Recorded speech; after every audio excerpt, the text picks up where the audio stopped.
Hello, you absolutely amazing person, you. Once again, it's Sandy Boucher here, and honestly, I'm starting to feel like an indigenous Phil DeFranco, which is paying myself a huge compliment. I'm not saying I have his skill set.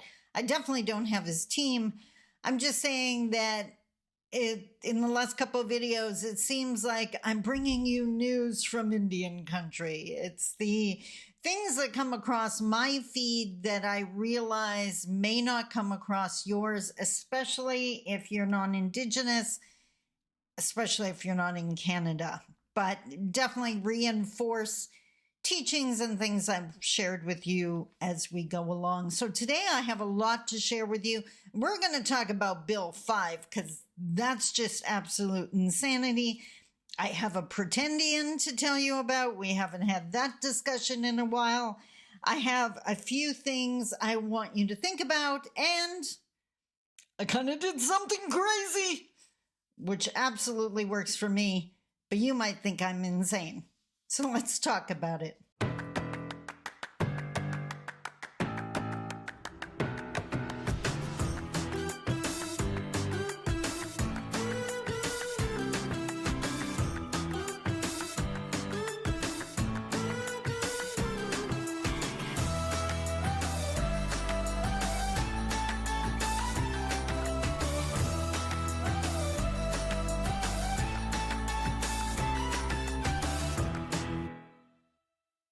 Bonjour, Mishko Paganon Quain, Adishnakas Mangdo Dam.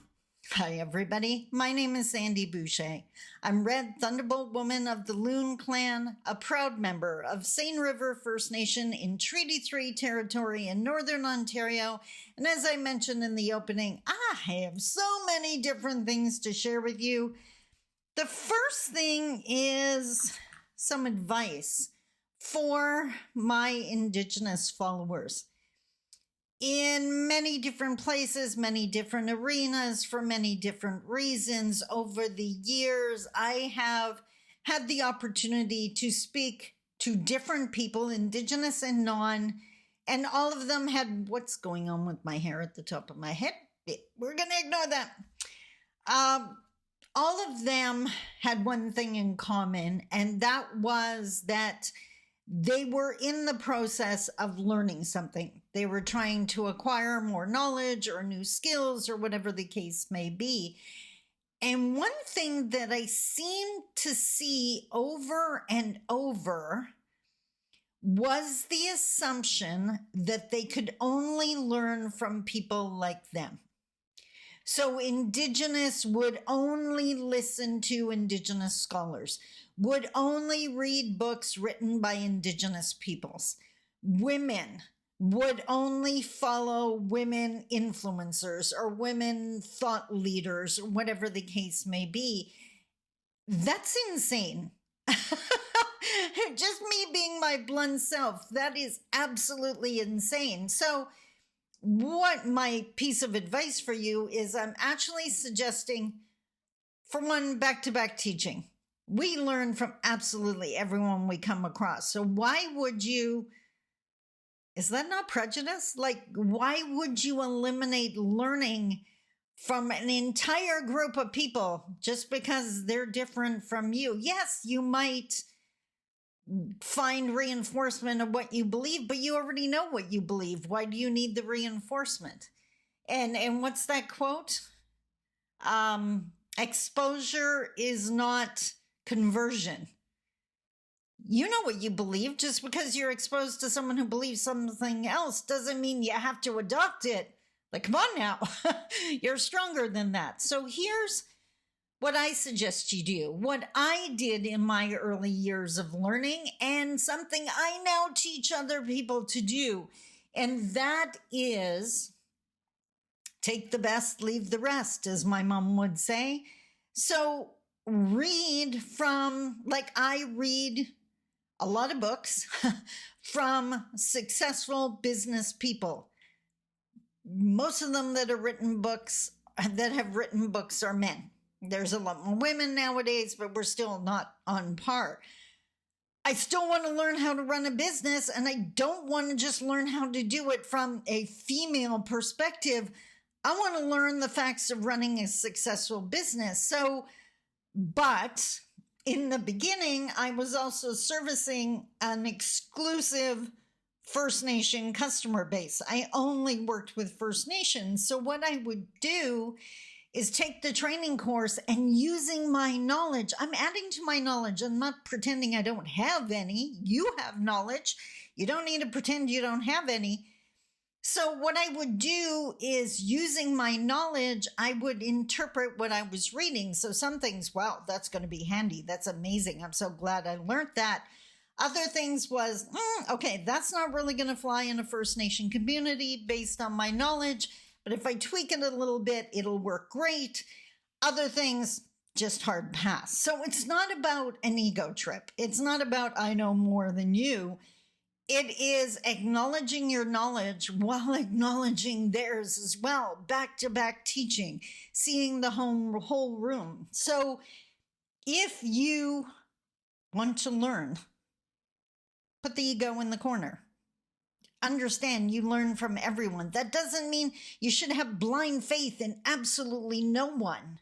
You have knowledge, you have wisdom. Use it to interpret and take what you need. Take the best, leave the rest. There is no threat. So go get some books. Get some books.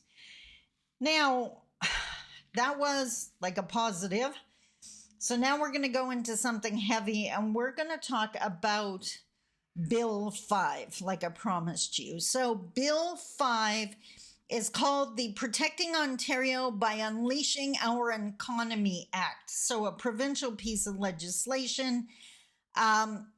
And it's problematic. Basically, it runs over environmental protections, and it most definitely runs over First Nation rights. So now I want to just check here. It was the Grand Chief, Alvin Fiddler, and Winneman Lake First Nation Chief Archie Wabass.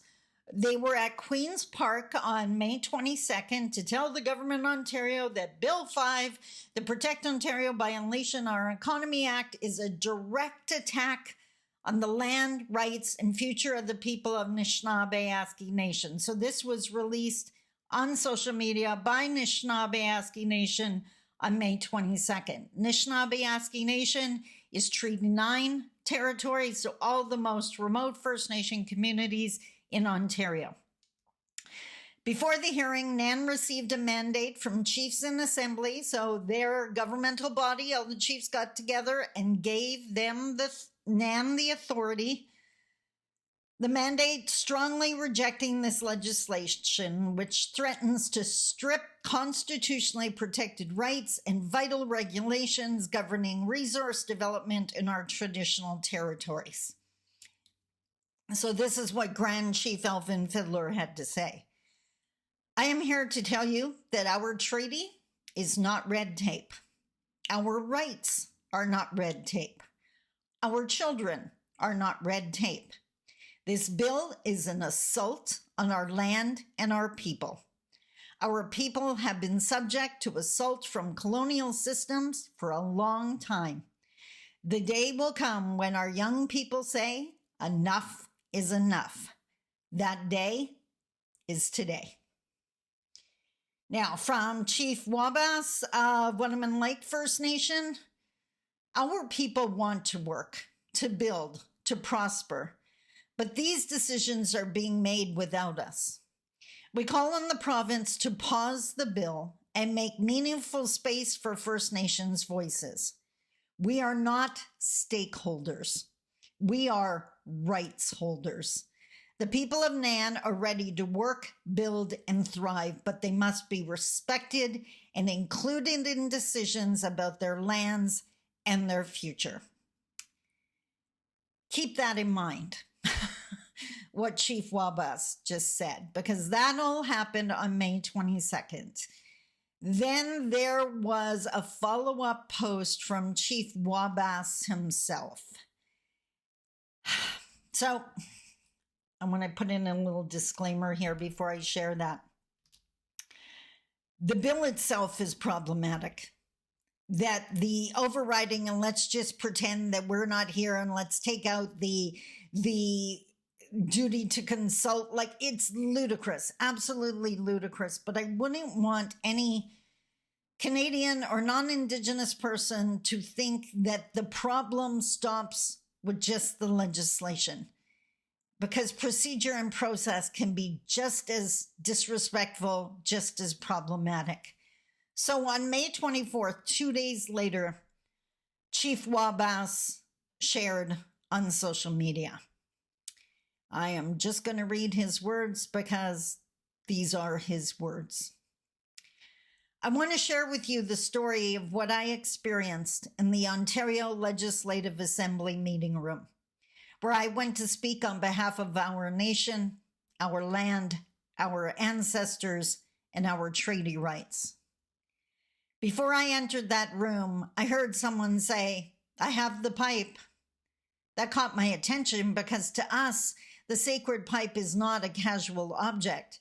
It is the most sacred of our instruments. It represents peace, goodwill, trust, and truth. It is about a covenant between two peoples, even those who may not know each other, to speak truthfully, to listen fully, to honor each other with every breath. Looking for my water. Hang on. Sorry about that. In our way, when the pipe is present, it means we are entering a sacred agreement.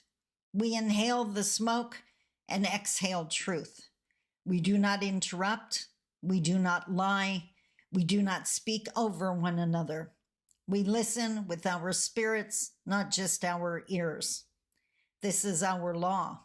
This is how we have always conducted ourselves as nations.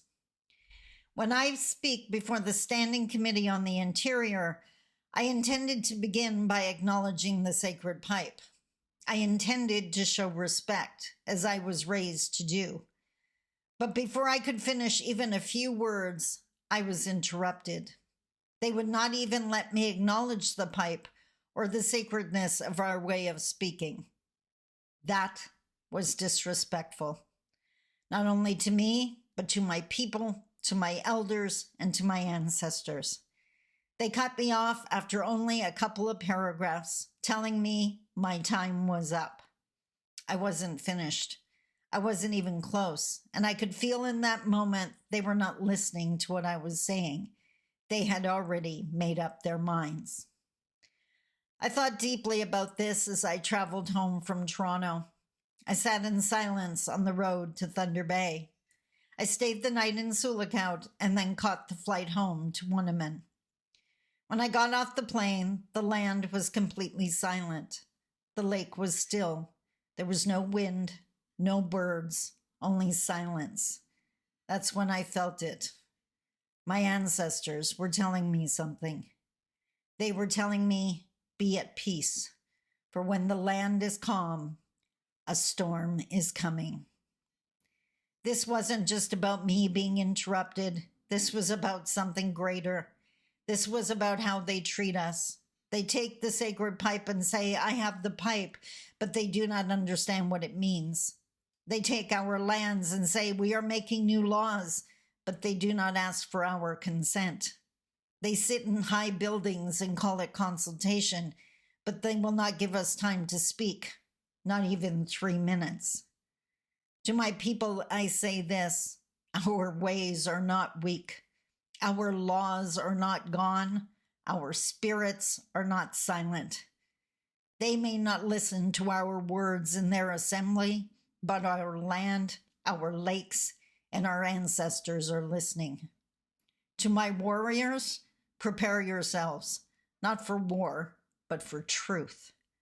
To my elders, I carry your teachings in every room I enter. To my people, never forget who we are. Never let the silence of the lake fool you. It is the calm before the storm. We will rise, not in anger, but in purpose, and we will be heard. Wow.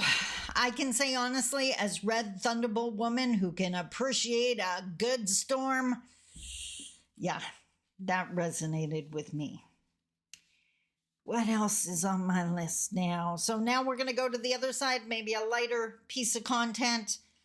I don't know if you do TikTok. I do TikTok. I know that's controversial, but it's funny and sometimes impactful. And recently, you may have seen it. I will put the link in the notes. Simon Sinek released a TikTok, and he shared how he was having a conversation with a best friend of his, and the best friend shared how, I don't remember he, but the best friend shared that they had been really struggling. They had been going through a hard time. And Simon shared how he was really upset to hear that. He was like, why didn't you reach out to me? Like, I would have been there for you. I'm your best friend. Like, why wouldn't you? And they shared in a response that they had. So Simon grabbed his phone and scrolled back through the text between the two of them. And sure enough, on the date in question, when this person had been struggling, the text had said, so you want to get together, or something along that lines. And Simon commented to his friend that, like, how was I supposed to know you were in crisis? How was I supposed to pick out that text from every other text you ever send me? The friend shared with Simon that they had been doing some research and they had discovered that 8 minutes is all it takes to help someone who is crashing, who is in crisis, who is in a bad state. That if they reach out, all they need is someone to be there for 8 minutes, to sit with them, to listen to them. In 8 minutes, they start to feel less alone. It makes a difference. So Simon and his friend made an agreement that in the future, if one of them were struggling, they would simply send a text that said, do you have 8 minutes? I thought that was phenomenal because, as Simon said, anyone can leave any meeting for 8 minutes. I don't care what's going on in your life, you can take 8 minutes. And I'd have to agree. So I think that's an absolutely amazing idea. I know for the people I text with, it is definitely something I will be sharing with them, that they can feel free to send me that message. And I hope that you share it with your loved ones as well. Next, we have a Pretendian to talk about. Now, before I talk about the Pretendian, that sounds terrible. She doesn't have a name. She's just a Pretendian. The person who posted this information is Crystal Mariah Samagonis. I may be totally screwing up her last name. She is the creator of the Ghost Warrior Society. And if you Google that, they are known for, she, I guess, are known for researching Pretendians and not just calling people out and saying, I don't think they're real. This is the research that she's talking about. So the person that she is commenting on, sharing knowledge about, is Jenny Dundas in the Timmins area. So this is a call out if you have loved ones in the Timmins area who are interested in Indigenous teaching and knowledge and may get led astray by this person, please pass this information on to them. So Crystal shared on May 23rd. And by the way, I need to share one of the elders that I respect more than anything. One of them who has her name on my tattoo had a run-in with this person. And actually, as an elder, asked her about her military background and was not given an answer. So that in itself is problematic. So Jenny Dundas, and I guess she makes a 4th generation claim to being Algonquin. So, according to Crystal, and like I said, Crystal does her work, so I believe her. Jenny Dundas is another settler who has asserted herself into First Nation Inuit Métis community for whatever reason. Many have done this, and we are aware of some of the reasons, but it doesn't make any reason valid. Jenny has stated that she is a fourth-generation descendant of Algonquin and Métis, and like most Pretendians, she made that claim matter-of-factly, assuming that no one would check out that information. We did, and the genealogy is settler. Jenny Dundas has entirely settlers on the paternal side, and we trace their origins back to when they got off the boat to North America. As for the maternal side, they are French Canadian and not First Nation Inuit or Métis. Not in five or six generations, and then we gave up. No need to go past that because they were all French Canadian, and our standard is 4 generations. Jenny Dundas joins Claudette Rondeau Paul as French Canadian women in the Timmins-Cochrane region who are declaring themselves Indigenous just because they felt like it. Then these ladies insert themselves into First Nation Inuit Métis spaces and community as knowledge keepers, singers, and dancers wearing our regalia. It's rather cringy and odd to see my culture be stolen and cosplayed to such a degree that these ladies just walk right into that space. Jenny occupies space in Timmins First Nation Inuit Métis community as a singer with New Moon Singers, powwow dancer, and in all the First Nation Inuit Métis events and orgs in the region in regalia. Very odd to not have that connection, but just show up one day, dress the part, and expecting everyone to just accept them like that. Odd for sure. Jenny Dundas is also making beadwork and ribbon skirts and selling them in the Timmins area. So many settler women like to do this. I say be transparent 100% and stop fabricating connection to our people. You can still be an ally and a great friend, but in your truth as a settler. Why the Indigenous cosplay? Why? The First Nation Inuit Métis gigs and roles in Timmins First Nations Inuit Métis community need to go to First Nations Inuit Métis women. I couldn't agree more. It is, now there's so many reasons why they do this. Like we said, they like being center of attention.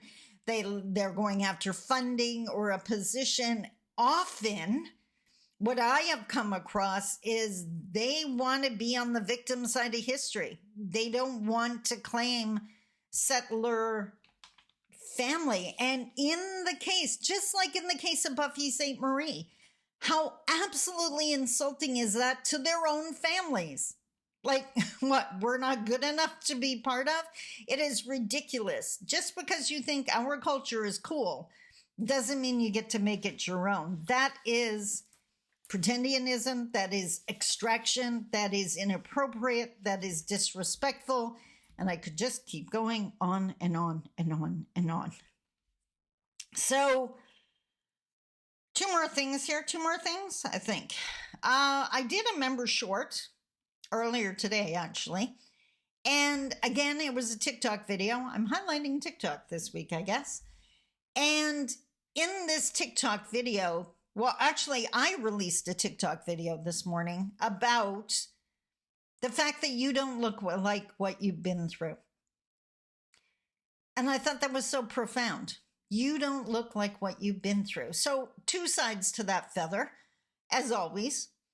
First, you don't look like what you've been through. So don't be surprised if someone minimizes how strong you are, how resilient, how intelligent, how experienced you are. They have no idea what you've been through. Giggle to yourself and give them time. You don't need to get upset about it. You don't need to prove yourself. Just, they don't know because you don't look like what you've been through. On the other side of the fence, you don't look like what you've been through, and what you've been through is not your identity. It is an event or a series of events that you were stronger than because you're on this side of them. They are not your skin. They are not who you are. They are not your identity. So don't limit yourself by those events. And I'm a 10-year domestic abuse survivor, so I know exactly what I'm talking about. I have a cat hair driving me nuts. There, I think I got it. You don't look like what you've been through, and you are not what you've been through. Your past is not your future unless you decide it is. So make a good decision. Last but not least, I think I mentioned it in the opening. I did something crazy. So I mentioned in my Facebook post a while ago, last week, that I was just working away and I came across, I was doing some training, and the question was, what's the one thing you want to be today? Happy, loved, whatever. What's the one thing you want to be today? And without even missing a beat, I knew my answer. I wanted to be proud of me. Because as soon as I answered that question, I started to look at my life and the things around me. And there's so much about my life I loved. I love my home. I love my backyard. I love my beautiful bedroom. I love my dressing room. Yes, I don't have a makeup table. I have a dressing room. I love my dining room. I love being in my office. The one place I didn't like being, or I didn't like how I felt when I was there more accurately, was my living room. So here's a picture of my living room. Like, it's a gorgeous room, don't get me wrong. But you see that couch? That's where I felt absolutely lazy. That's where I ordered food that was not good for me. That's where I ate junk food to ridiculous levels. I always felt lazy, like I was giving up on myself. I wasted so much time sitting on that couch.